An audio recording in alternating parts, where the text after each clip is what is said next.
começa com uma grande reflexão. E o que não é a maçonaria senão uma grande escola de reflexão? A maçonaria, ela é uma instituição filosófica, filantrópica e iniciática, que aderem, que colocam em seus meios homens valorosos de bem e de bons costumes. Vou dar uma pausa aí. Homens valorosos de bem e de bons costumes. Então isso quer dizer que maçonaria não é crítica de reabilitação. A gente não vai atrás do podre para deixar ele melhor, não. A gente vai atrás dos bons, dos qualificados, para que eles possam engrandecer no projeto social da humanidade, ajudando o grande arquiteto do universo. Por que a maçonaria é filosófica? Porque ela nos ensina aqui dentro o porquê da vida, o porquê estamos vivos, qual a nossa missão aqui dentro de loja, qual a nossa missão na sociedade, qual é o sentido da vida. Por isso que a maçonaria é filosofia. A maçonaria é filantrópica, porque a maçonaria sem filantropia, sem beneficência, sem caridade, não é maçonaria. Mas a caridade que eu falo não é só a caridade de dar algo material, é a caridade moral, é a caridade de sermos pessoas melhores a cada dia. Porque quando eu dou um abraço, eu sou caridoso. Quando eu dou um conselho a um irmão que está necessitado, eu sou caridoso. Quando eu estendo a minha mão para aqueles que estão com dores, para aqueles que estão sofrendo na sociedade, também é caridade. Não dizendo que a caridade material seja menos importante. A gente também tem que ir a favor. Mas a principal seria esta caridade moral, que é a caridade a qual eu, como cristão, Jesus nos ensinou. Terceiro ponto que eu falei, que ela é iniciática. Se ela é iniciática, é porque todos os senhores, esses homens bonitões aí, entre as esposas, com certeza acham todo mundo lindo aqui, sim ou não? Então todos esses homens bonitões aí, ó, com esse garro, com essa roupa chique, esses aventais dourados, foram escolhidos a Deus. Irmãos que nos antecederam, viram nosso comportamento na sociedade e como nós éramos, ou somos, bons cidadãos, fomos convidados por algum maçom para fazer parte da maçonaria. Por isso que é iniciático. Porque a gente morre para o mundo profano e ressurge para o mundo maçônico. E o mundo maçônico nada mais é do que sermos um homem de bem. Sermos um homem de bem. Então você já entendeu mais ou menos o que é a maçonaria? Vamos lá.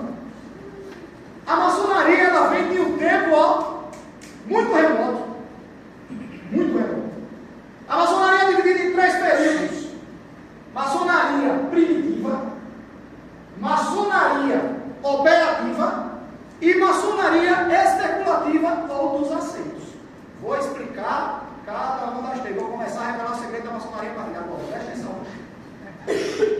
A maçonaria primitiva é aquela maçonaria dos iniciados, é aquela maçonaria que veio desde os primórdios do tempo, que veio com as sabedorias e as inteligências do próprio Egito, de Osíris e Ísis, que vieram buscando conhecimento desde os essênios, que era uma antiga seita no tempo de Jesus, e dizem que aquela história de Jesus foi iniciada na maçonaria é por conta dessa passagem, né? Que dizem que quando Jesus some da Bíblia aos 12 anos de idade, só volta depois dos 30, aonde Jesus esteve nesse período, né? E dizem que ele foi iniciado nos essênios.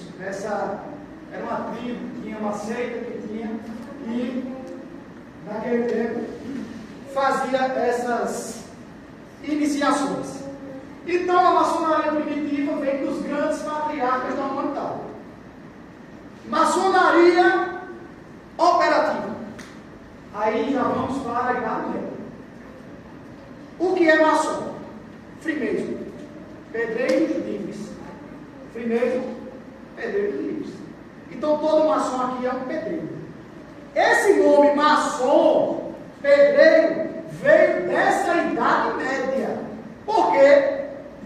Todas as catedrais, todos os castelos, tudo que era construído e edificado de grande na Idade Média, era construído por maçons. Mas esses maçons, eles eram realmente de mão de obra. Eram mestres de obras, eram artesãos, arquitetos, eram marceneiros. Então, eles participavam de guildas. Guildas hoje é uma loja maçônica. Eles participavam de lojas maçônicas. E quando você era iniciado, você se chamava aprendiz. Olha que coincidência, não é aprendiz? Aí depois a gente estudava um pouquinho, pegava aquela pedra bruta, começava a trabalhar nela, até a gente ficar especialista e transformar a pedra bruta na pedra cúbica. Aí a gente se transformava em companheiro. Eu disse que eu ia contar o que seria. E aí, quando ele consegue forjar a pedra e a pedra ficar cúbica, ele aprende a arte de edificação e se transforma no mestre. Então, o que temos hoje da Idade Média, daquela maçonaria operativa? Os nossos aventais, os nossos instrumentos de trabalho, que deixaram de ser na mão de obra para se transformar em cunho de aprimoramento moral. Olha aí, que coisa bonita. A gente pega tudo que os pedreiros da antiguidade faziam, com Troia, maço, cisel, régua de 24 polegadas, os próprios aventais, e a gente transforma isso hoje em sabedoria, em conhecimento, em edificação do homem para a humanidade. Terceiro período da maçonaria é a maçonaria especulativa, que eu gosto de chamar maçonaria dos assírios. E por quê? Naquele tempo, pós-Idade Média, já lá para o século XVIII, vai começando as revoluções filosóficas e morais através do iluminismo, do renascentismo, e grandes filósofos, estudiosos, pesquisadores, políticos, altos poderes militares, eclesiásticos, começam a tramarem revoluções libertárias. Olha aí onde já vai começar a maçonaria entrar de fato. Só que o pensamento naquele tempo, minha gente, não era que nem hoje não. Hoje, por mais que a gente pense que a democracia não existe, ela existe. Por mais que a gente pense que o mundo está ruim, não está não, o mundo está bom. É porque hoje a gente tem mais informação. E como a gente tem mais informação, a gente fica sabendo de mais coisas. Mas antigamente, um ser que pensava livremente, um ser que nem Galileu, que disse que a Terra era redonda, quase, olha irmão, palavras do irmão, quase se lascava. Então naquele tempo era muito complicado. E aí, os grandes estudiosos, os grandes revolucionários, viram assim, uma coisa chamada maçonaria, casinha fechada, pouca gente, ninguém abria, ninguém entrava. Eles fizeram, opa, vamos emburacar lá dentro. E aí, em 1717, numa taberna chamada Ganciagré, 4 lojas se unem e fundam a grande loja da Inglaterra. E aí começa a maçonaria dos aceitos. A maçonaria que revolucionou e revoluciona até hoje. Aquela maçonaria forte e decisiva que a gente conhece. E por que eu conto toda essa história? Porque não teria lógica eu vim aqui conversar sobre o dia 20 de agosto sem vocês entenderem o que é a maçonaria especulativa. Então, a partir de 1717, grandes irmãos foram adentrando nas fileiras da maçonaria e dentro das lojas foram fazendo as revoluções de libertação do mundo todo. Querem saber alguns nomes? George Washington, Estados Unidos. Simão Bolivar. Frei Caneca, aqui em Pernambuco, Domingos José Martins, Cruz Cabugá, Pedro Pedroso, Leão Coroado. Revolução Pernambucana de 1817. Tudo dentro de uma loja como esta. Tudo arquitetado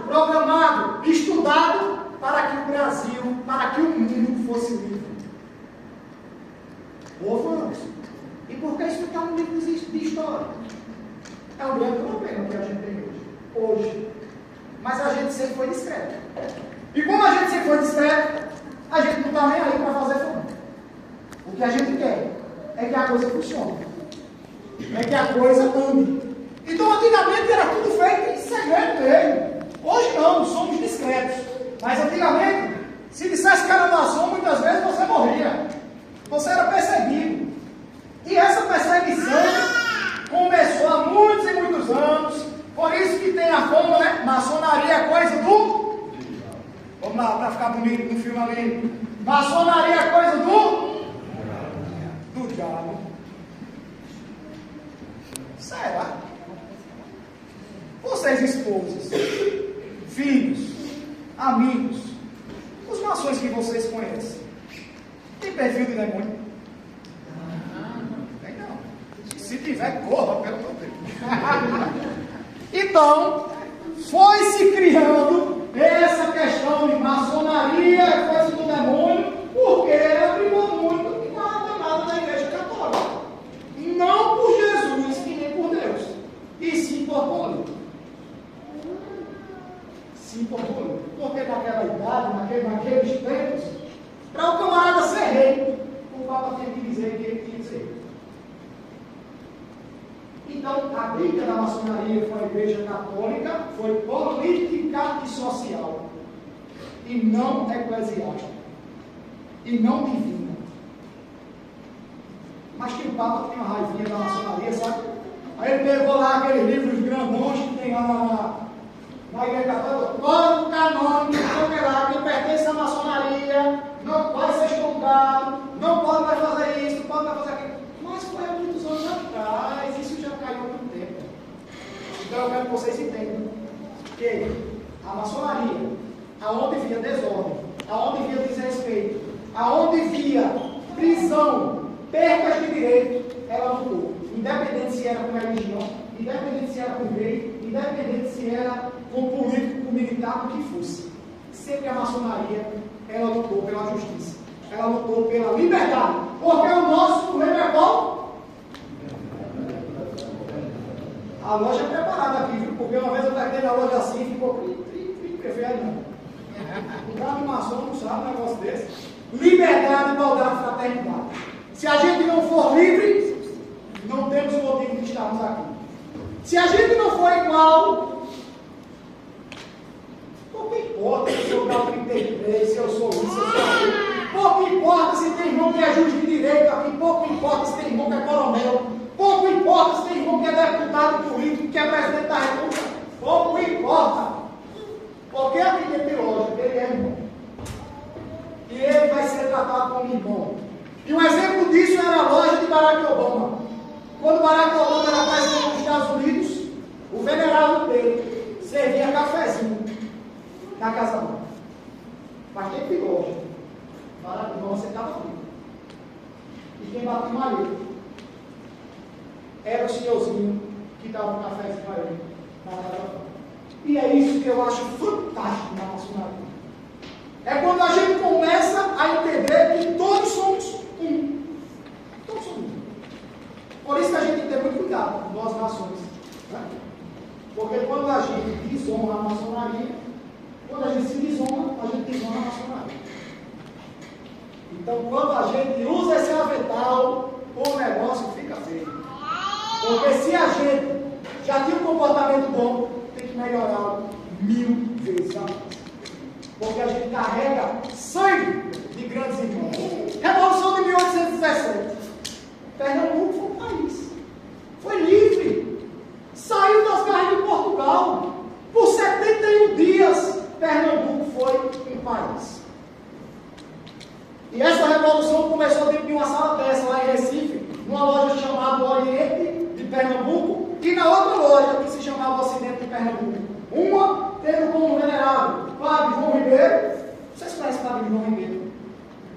Vocês acham a bandeira de Pernambuco bonita? Foi ele que desenhou. Padre João Ribeiro.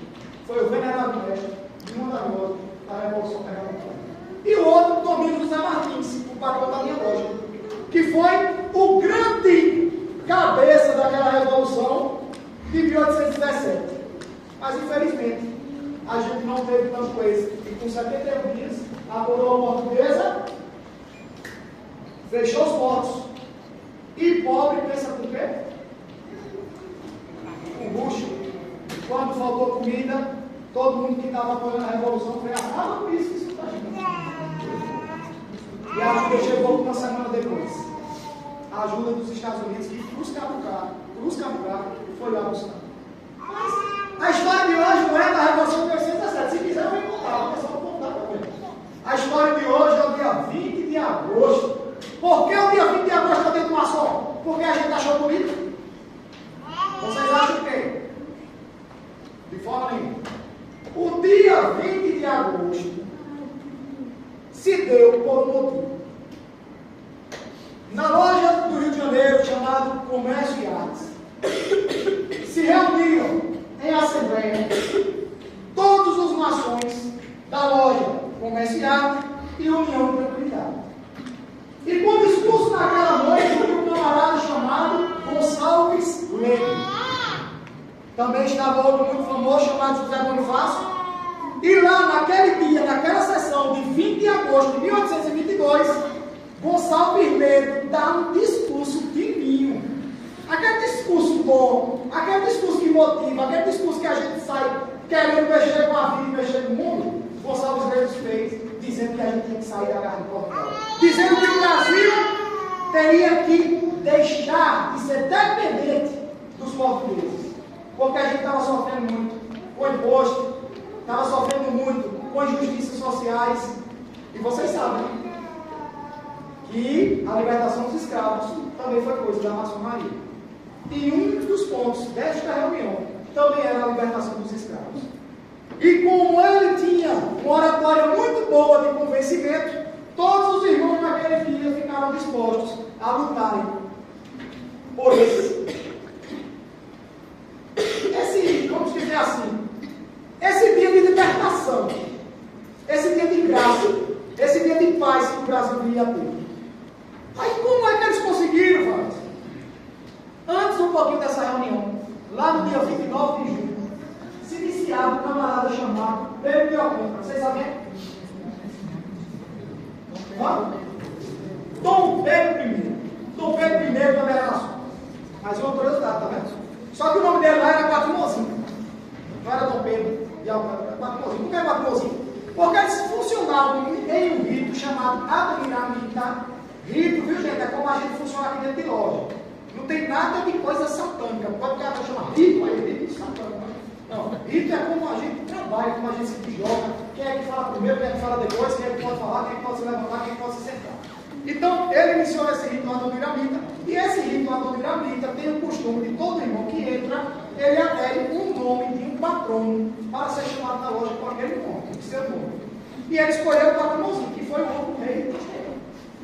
Então, do Pedro I, ele se inicia na maçonaria no dia 29 de julho de 1822. Em agosto, no dia 5 de agosto, ele já era mestre maçom. E depois do famoso grito da independência do 7 de setembro, né? Qual é o grito da independência do Brasil? 7 de setembro, né? Como é que a gente revoluciona? Como é que se declara livre de Portugal sem ter um título? Sem ter um espadão? Sem ter uma revolução? Como conseguiu isso? Porque tudo foi articulado, programado, instruído. Dentro dessa reunião do dia 20 de agosto, dentro da loja Comércio e Artes do Rio de Janeiro. Então, no Pedro I, ele só foi lá no dia 7, bonitão, com aquela roupa chique de imperador e independência ou morte. E o Brasil estava livre assim, dessa forma, bem fácil. Então, devemos, meus irmãos, hoje, grandes homenagens a grandes nações que fizeram e construíram nossa história. Agora só um probleminha. Eu disse para vocês, porque eu acho que alguém vai ver assim. Licença, William, dá um pouquinho mais.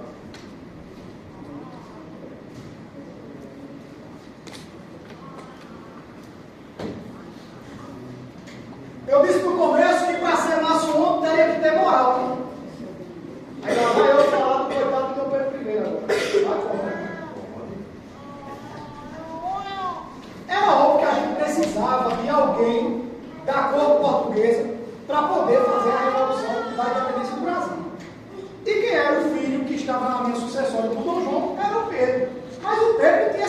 toda de maçom não, sabe? Ele é um camarada meio desmantelado. Mas a maçonaria, eu falei que era revolucionária. Então José Bonifácio, Gonçalo Viledo, convencem Dom Pedro, iniciam Dom Pedro na maçonaria, dão todo o apoio jurídico, militar e social para que ele proclame a independência sem ter guerra. Mas quando o homem botou a avental de mestre general, o danado do poder subiu a cabeça. Eu falei, não, eu sou imperador. Se eu sou imperador, eu tenho que ser o grão-mestre. O grão-mestre era o José Bonifácio, em 1822. E ele falou, agora eu sou grão-mestre, porque como eu sou imperador, eu não posso ficar na maçonaria da minha parte de ninguém. Ok? Aí colocaram o Pedro I para ser o grão-mestre da maçonaria. Só que eu falei que a maçonaria é libertária. E Gonçalo Viledo já era republicano. Olha o problema. E José Bonifácio era monarca. Um queria ir rei, o outro queria ir presidente. E aí começou a briga dentro da loja comercial. E o pau comeu, literalmente. E do PV é o quê? Estão querendo já me depor. Vocês já me colocaram, já querem me derrubar. Fecha a maçonaria. Foi assim ou foi? Ele fecha a maçonaria. E persegue o Gonçalo Viledo. E a maçonaria fica aí 5 anos sem funcionar, a loja aberta, porque ela nunca parou de funcionar. Sempre os irmãos se reuniram, escondidinho, igual a Segunda Guerra Mundial, que Hitler perseguiu todas as nações, matou mais de 4.000 maçons, tinha até loja maçônica nos campos de concentração. E não fizeram parar os trabalhos maçônicos. Vocês agora têm alguma dúvida sobre o dia 20, o dia do maçom? Então, quando perguntaram a vocês, por que o dia do maçom é dia 20? Porque foi o dia da proclamação da independência do Brasil. Não podemos esquecer isso. E somos gratos a esse dia. Agora vamos lembrar. Eu tenho até meia-noite. Como eu tenho até meia-noite, dá para a gente conversar um pouco. Sabendo nós que dia 20 é o dia do maçom, que estamos aqui comemorando esse dia, com muito glamour, com muita beleza, porque essas cunhadas da gente, deixa essa loja bonita, porque a gente está acostumado só ver esse bonito feio. Aí quando vem vocês com essa beleza, aí a gente tem, né? Então tem coisa bonita. Então, minha gente, a maçonaria é uma grande escola de homens livres, de coração sensível ao bem. Então vocês, enquanto cunhadas, enquanto amigos, enquanto filhos, filhas, vocês têm que entender que esses homens, quando saem de casa, eles têm um objetivo social de deixar o mundo um pouquinho melhor do que quando eles encontraram. A maior missão do esposo de vocês, do pai de vocês, é que ele está aqui tentando deixar a vida melhor para toda a sociedade, para toda a humanidade. A maçonaria nos ensina muito através da psicologia. Se vocês repararem esse chão, vou começar com o perceber. Se vocês olharem esse chão aqui, ó, o mosaico, é a grande dualidade da vida. Sobre o bem, sobre o mal, sobre o que pode, o que não pode. Se eu vou seguir o caminho escuro, ou se eu quero seguir o caminho claro. Mas se eu escolher seguir esse caminho escuro, eu tenho a inteligência, a sabedoria de saber retornar para o caminho branco. Veja que lindo, né? É isso que a gente estuda aqui. Colunas zodiacais, a estrela que simboliza o homem, a cabeça que tudo pensa, os braços, as pernas. O que é aquele G da maçonaria? O grande arquiteto do universo, o grande geômetra, o grande e bom Deus.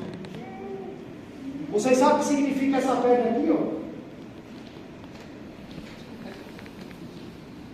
Eu vou levantar essa porque dessa loja é pequenininha, agora da minha, sabia que levantar até com o dor da coluna.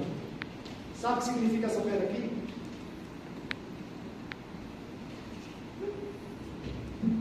Isso é uma pedra sem polimento. Essa pedra simboliza cada um desses senhores que estão de aventais aí. Cada um. Somos todos imperfeitos. Mas a gente tem uma vontade danada de melhorar.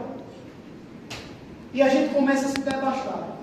A gente pega o maço, a gente pega o cinzel e a gente começa, ó. a tirar as nossas arestas, a tirar o nosso lado trevoso.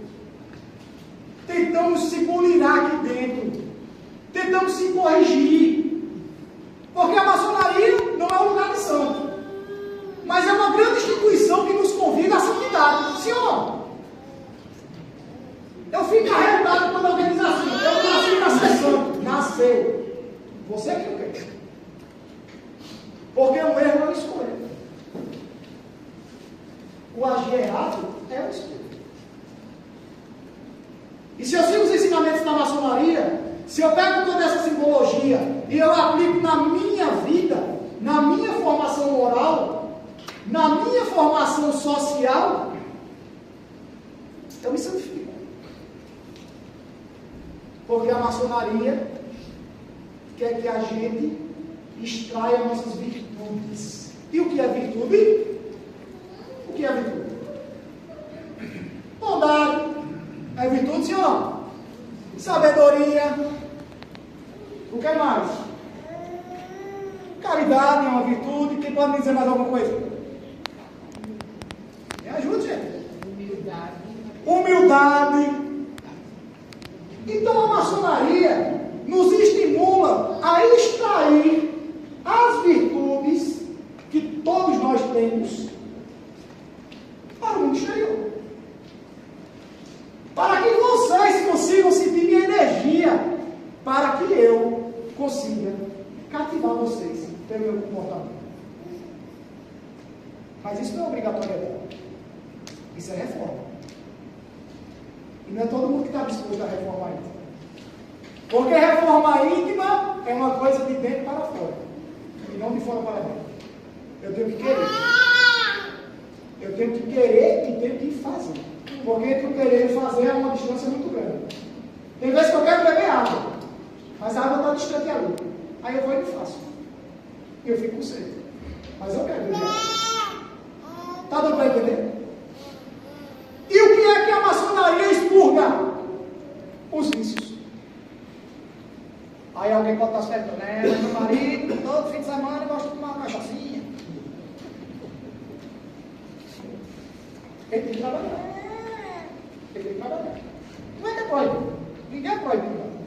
Nada me é proibido, nem tudo me convém. Quem disse isso? Paulo de Tarso. Então nada me é proibido, mas nem tudo me convém. E o que é virtude? É eu esquecer, tirar de mim todos os meus vícios. Todo mundo que está aqui, as cunhadas, as sobrinhas, os amigos, os irmãos, todo mundo aqui conhece um monstrinho que existe dentro da gente, sim ou não?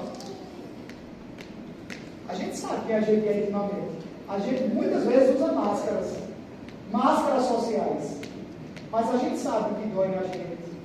A gente sabe o que a gente quer mudar. A gente sabe o que a gente ainda não conquistou. A gente sabe o que a gente quer conquistar. A gente sabe os nossos maiores medos. A gente sabe o que tem medo de perder. A gente sabe o que quer ganhar. E isso é bulir na testa. Isso é reforma íntima. É bom fazer reforma em casa? É bom? Não.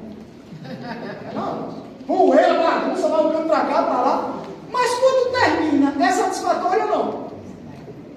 Reforma íntima é a mesma coisa. Vai doer, vai mexer. Mas quando terminar, a gente vai estar massa. A gente vai estar fantástico. A gente vai estar extraordinariamente bom, bem consigo mesmo. E eu estando bem comigo mesmo, eu fico melhor ainda para a sociedade. Eu sendo bom para a sociedade, eu consigo mudar o mundo. Porque muitas vezes a gente quer a paz, mas a paz começa dentro de nós. E Jesus disse a Pedro, quando disse na casa de Pedro: Pedro, como vocês querem a paz no mundo, se suas casas é onde se encontra maiores conflitos? Olha aí. Por isso que eu digo, não é todo mundo que tem lar, todo mundo tem casa. Agora, para transformar a casa num lar, aí tem que ter amor, aí tem que ter sabedoria, aí tem que ter discernimento, aí tem que ter compaixão, aí tem que ter renúncia. E fazer renúncia é difícil. Tem que existir o perdão. Porque quem pede perdão fica mais feliz. Mas quem perdoa é mais forte. Porque perdoar não é fácil. E a maçonaria nos ensina isso. Tudo isso que eu falei para vocês foi a maçonaria que ensinou. Um grande exemplo de maçonaria, meu pai, que não pode vir hoje porque ele está meio adoentado. Meu pai tem 45 anos de maçonaria ininterrupta, Rinaldo Bezerra. Eu nunca vi meu pai chegar bêbado em casa, eu nunca vi ninguém chegar cobrando meu pai na porta de casa, eu nunca vi meu pai discutindo com a minha mãe, eu nunca vi meu pai levantando a mão, nem para mim, nem para minha irmã. Nunca vi. E aí eu entendi que aquele comportamento dele era porque ele era maçom. Eu entendi que ele entendeu o que é a maçonaria e que ele passava o que a maçonaria ensinava a ele para a gente. E meu pai é rico. O irmão Adalto conhece meu pai. O povo diz que maçom é rico, né? Entra na maçonaria rica. Eu estou esperando até hoje. E meu pai, coitado, aposentado, assalariado. Mas ele nunca nos deixou faltar nada. Depois que a gente envelhece, depois que a gente cresce, a gente vê a dificuldade que ele passou. E minha mãe passou. Mas, em condição de criança, eu nunca deixei a desejar nada. Sabe por quê? Depois de grande eu vim entender porque por mês, na feira de mês, era um biscoito pequenininho e um danado. Não era porque eu e minha irmã só merecia isso, não é porque ele só tinha condição daqui. Mas ele dava um jeito. Eu que meu professor Hernandes ali, sou karateca, não faixa preta de karatê. Sempre gostei de arte marcial. E meus brinquedos eram bonequinho de luta. Ele não tinha condição de comprar direto o brinquedo de luta. Mas ele dizia assim: o dia que eu conseguir, eu trago o boneco para você. E esse dia, meu irmão Adalto, quando chegava, olha o que é a inteligência maçônica, viu? Quando esse dia do boneco chegava, eu pequeno, ele trazia o gibi do boneco. Por exemplo, se eu pedir o Batman, ele trazia o gibi do Batman, o gibi e o boneco. Aí ele pegou o gibi e fez: olha, leia o gibi. Quando você terminar de ler o gibi, eu lhe dou o boneco. Olha se o pai não domar a criança. Eu criança. Ele não vai saber a história do Batman. Eu doido pelo boneco. Eu inventei a história. Com 5 minutos eu fui contar a história do gibi para o pai. O pai viu que eu estava mentindo. O pai fez: não lhe darei mais boneco, porque você mentiu. E mentir não é coisa de bom. Sabedoria maçônica. Então o que eu quero nesta noite, que eu acho que eu já tomei o tempo de vocês demais, é dizer que é um prazer enorme estar nessa casa fraterna. Dizer que temos que considerar as memórias dos grandes vultos da maçonaria que passaram pelo Brasil e pelo mundo. Então um grande salve para o Gonçalo Ribeiro, um grande salve para o José Bonifácio, um grande salve para o Luiz Gonzaga, que também é maçom. Um grande salve para todos os homens livres e de bons costumes que escolheram usar essa roupa, usar essa farda, entrar nesse exército para mudar o mundo. E vocês ajudem, pelo amor de Deus, o marido de vocês também nessa construção do mundo. Porque o mundo precisa muito de pessoas como nós, esclarecidas, que querem o melhor para a humanidade. Então que a gente possa se espelhar na história dos maçons da antiguidade, mas que a gente comece a escrever a história dos maçons de hoje. Porque contar a história é bom demais, mas quem vive de passado é o quê? O museu. Então a gente tem condição suficiente para reescrever a nova história da maçonaria brasileira, a nova história da maçonaria mundial. Muito parabéns para todos os irmãos maçons.